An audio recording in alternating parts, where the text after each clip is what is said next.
I'm getting married. See? Is my husband here yet? No, but he will be, because I am setting intentions on getting married, and a lot of setting intentions has to do with past experiences. So let's talk about dating. I've dated a lot. I'm a serial monogamist. I love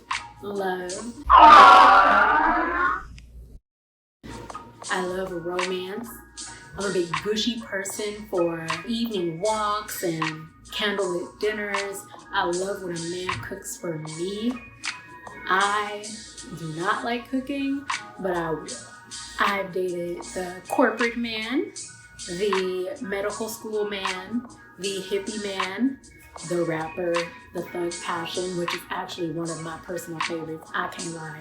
Just something about the masculinity, it's just me just feeling an overall sense of like safety. We'll get into that later. I'm just gonna be completely honest. I am feminine. I prefer a man who is a stand-up person. And when I say stand-up person, I mean somebody who is heavy on the integrity, heavy on the confidence, heavy on the taking action, heavy on the not depending on me to make the right decision. I do not like having to make a decision for me when I'm in a relationship, because the man that I'm dating cannot make the best decision for us. At that point, it's no longer a relationship for me, and I'll be done. When it comes to getting married and marrying with intention, right? You definitely want to make sure that you pick the right man for your children. I'm heavy on that because I had my first child when I was 19.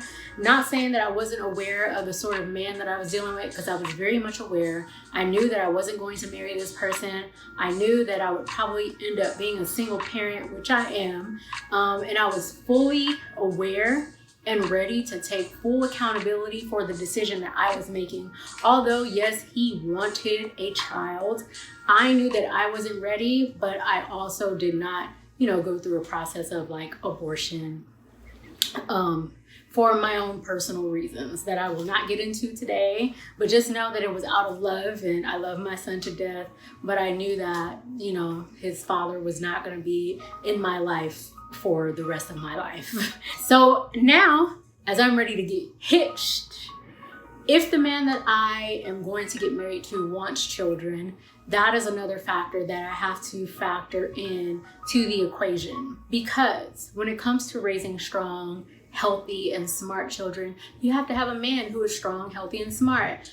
I would never want to have children with a man who cannot speak up for himself, a man who is heavy on the running around chasing women, a man who is not very selective with where he puts his wand, or a man who can't read. I would just never want to have kids with anybody like that. I'm sorry, I'm just not gonna do it. I feel that it is very important, if you're in a space where you're ready to start dating with intentions, that you factor in not only your preferences and your love languages and the things that you have in common, but also how will this person affect your child? Is this person going to add to my child's growth? If we have a baby together, would I be proud to say that my son or my daughter is just like this man who I had a child with? Because like I said, I had a child young, and I'm so thankful that he takes after me. So as I was saying, I'm the sort of woman that's very feminine. I like to rest in my feminine energy. So I need a man who's going to be productive and someone who is self-reliant, someone who is proactive and who can plan accordingly to make sure that, no matter what happens, his family is going to be safe. Someone who isn't scared to stand up to their family, when it comes to making sure that his family is respectful to his wife. A man who can stand up. And I'm saying this because Unfortunately, I've dated a bunch of men who were just not husband material. And a lot of the times I stayed in those relationships for longer than I should have, because there was always a point where I was like, oh wow, I don't really like this person. But I'll give him the benefit of the doubt and try to stick it out and see if it works. And it never worked. So at this point, I'm like cutting people off left and right. I have no more time for tolerance dating. It's almost like if you're not saying the things that I need to hear, and that I feel like is most healthy for me and a potential family, cut! All of this is recently occurring to me, after being in a space of where I actually didn't even want to get married. I wasn't sure, because I didn't want to be like a housewife. That wasn't the idea of a wife that I had in my head. Was someone who has to behave a certain way, someone who has to be very conservative. And then I learned, oh, well, you don't have to be that kind of wife. When you're wealthy enough, you can hire people to do that. And then you can stay home, take the kids to school, and maybe pack a lunch or two, go to the nail shop, get your nails done while they're in classes, go take an aerobics class, maybe go have brunch with the girls, that sort of wife. I don't want to be the kind of wife that, is the accountant or anything like that. I'm very much so working up into a space where I can afford all of those things on my own, because that's what I want. And so I would love, if I could, have someone in my life who matches that and who's not going to try to force patriarchy or particular gender roles onto me. I am not good at taking the back seat, but I can stand to the left and give my opinion, because I'm a very opinionated woman. So I know that it's going to take a special kind of man to do that. For anybody or any woman out there, anybody really, man, woman, whoever, like if you're in a space where you're just tired of being single and you want to get married, and you're finding yourself in these repetitive cycles, in these relationships with people that don't last, they don't really go anywhere, there's no real substance, there's no structure, there's no foundation, it's because you're not dating with intentions. And I can say that because I can say that for myself. I hadn't been dating with intentions.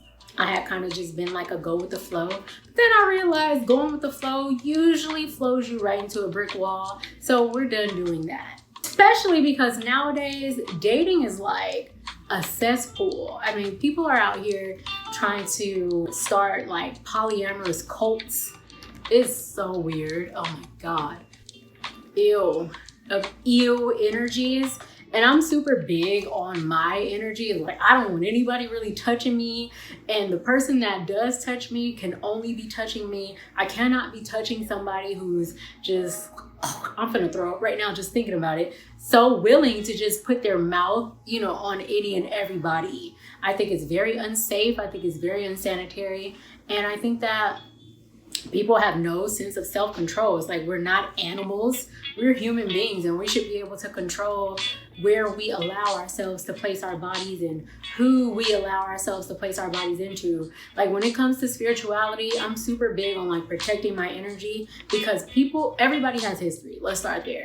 We all have a past, and for you to have your own issues, right, and for you to deal with your own energy, it takes a lot of intuitive kind of knowledge. It takes a lot of self-awareness to be able to say, oh, okay, this is what I'm feeling. For me to be able to resolve this feeling, to change a reaction, I need to work on this. There are people who come to you with other situations that have nothing to do with you. You have sex with them unprotected. You'll unintentionally absorb that energy, and you'll be feeling all of these feelings that are not even yours. And so it's like, I'm just like super big on that, because I know that God put me on this earth to be like greater than a bunch of nonsense. I'm just gonna be straight honest. And I can't afford to be sharing that with people who weren't granted that blessing. And I know that when it comes to gathering my blessings, if I'm in the space where I'm allowing other people into my life who are disrespectful or who do not have morals and values, that my blessings will not come. So I've had to kind of push a lot of people out of my life just so I can get what's mine.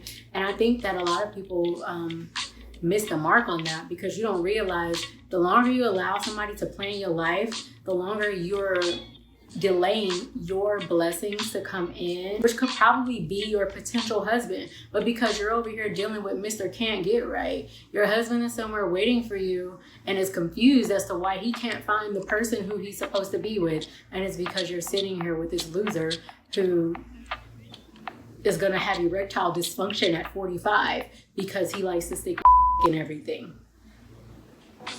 I think it's also important to teach the children, especially girls, because we aren't taught to date with intentions. And a lot of the times our families will try to set us up with someone who's not good for us just based on like what they have, or how they look and titles and things like that.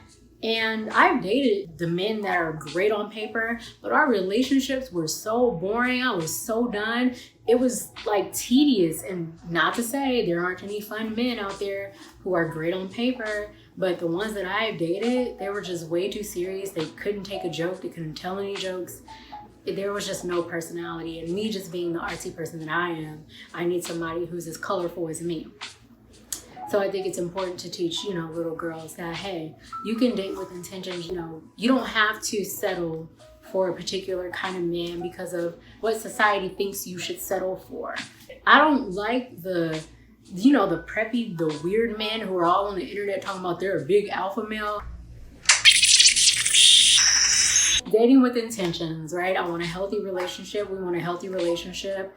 We want a happy relationship. We want a man who is healthy for our kids. And we want a man that is healthy for us. And we don't want a man who's going to treat us like a bed wench or a man that's going to act like he wants us to walk around barefoot and pregnant. We want men who appreciate our independence. We want men who appreciate our minds, our bodies, and our souls. And we want men who appreciate their own minds and their own bodies and their own souls. We want men who can stand up for themselves. We want men who know how to speak in public. We want men who know how to go after what they want without settling for something that's easier because they don't have the courage to go after what it is that's best for them. So to anybody out there who's looking to get married, don't settle. You can do it. I'm getting married and I'll be back and I'll be giving y'all updates, especially when I'm going to look for my wedding dress. Oh my God, it's going to be so fun. It's going to be beautiful. I'm not going to wear all white because, come on, I'm not a virgin. My son is 16. The secret is out. But I may do an off-white get up, something that's kind of cream beige. I love nice pearly details, lace veils. And I don't know if you guys remember Bella's dress from Twilight, but the back stitching on that dress, to die for. So yeah, that's the end of this video. I hope you found something here that was helpful. If you're dating, stay safe.